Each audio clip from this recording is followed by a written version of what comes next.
Way number 3 of a leader's authority: connections matter. Before we as leaders go around wielding our authority, be sure that you have established some connections with the people that you're leading. Especially nowadays in the hybrid and remote work world that we're living in, so many of us are leading people we've never physically shaken hands with. And so many people are being led by leaders they've never physically shaken hands with. Therefore, connections matter because the gaps are no longer there.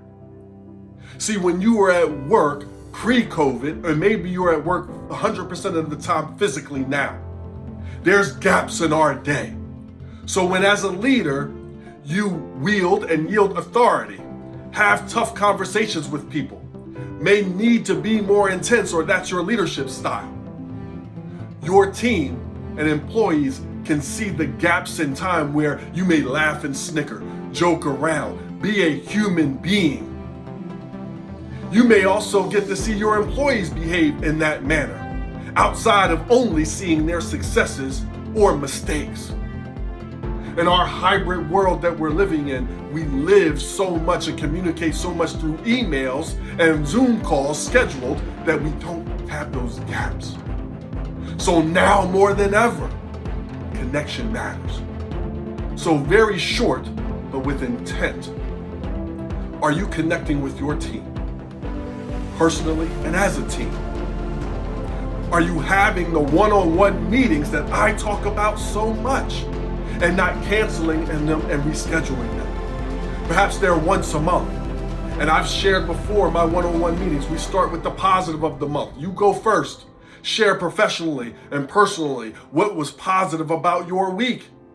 Invite them to do the same, and they don't have to do personal, as some don't like mixing home and work. Then what do they want to get out of our meeting today? What do they want to get out of sitting down with you? Then you mesh goals. So mesh what you would like to see them do more of to help them in their leadership and their contribution to the team and organization, and marry it with what they want to get out of it. Now, what's the plan? And then lastly, asking their biggest takeaway. What was their biggest takeaway from the meeting? Whatever they say is more important and real to them than what you would have said was great about it. Again, marry it at the end. Are you speaking their language?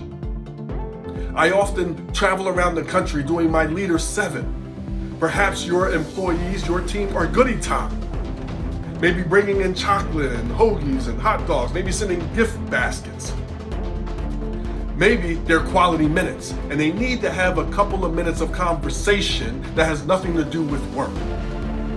It could be sending that email, hey, was just reaching out to the team, how's everything? Wanted to make sure everything was great. I appreciate everything that you're doing for the team. Please reach out if you have any concerns or anything. Or, hey, how did Thanksgiving go? Always looking to hear what our people are doing and up to.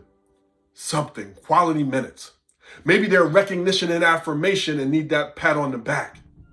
Maybe they're knowledge and or advancement. So the way you are going to reach out to them is teaching them something, coaching, mentoring, asking and knowing what's their dream and where they want to go. Maybe their incentives.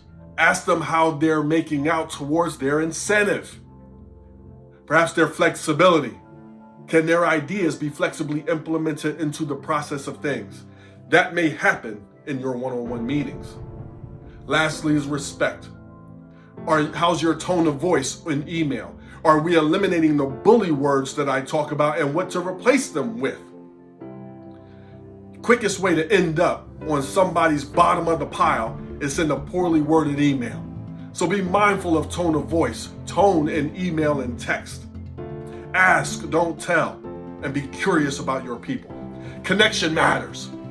When you have this connection, it never ceases to amaze me how much more your people will do for you, with you, because of you, and forgive about your mistakes and tolerate and accept the tough conversation as you wield and yield your authority as a leader. Guys, thank you so much for spending some time with me here today, learning the third part, the third way of a leader's authority.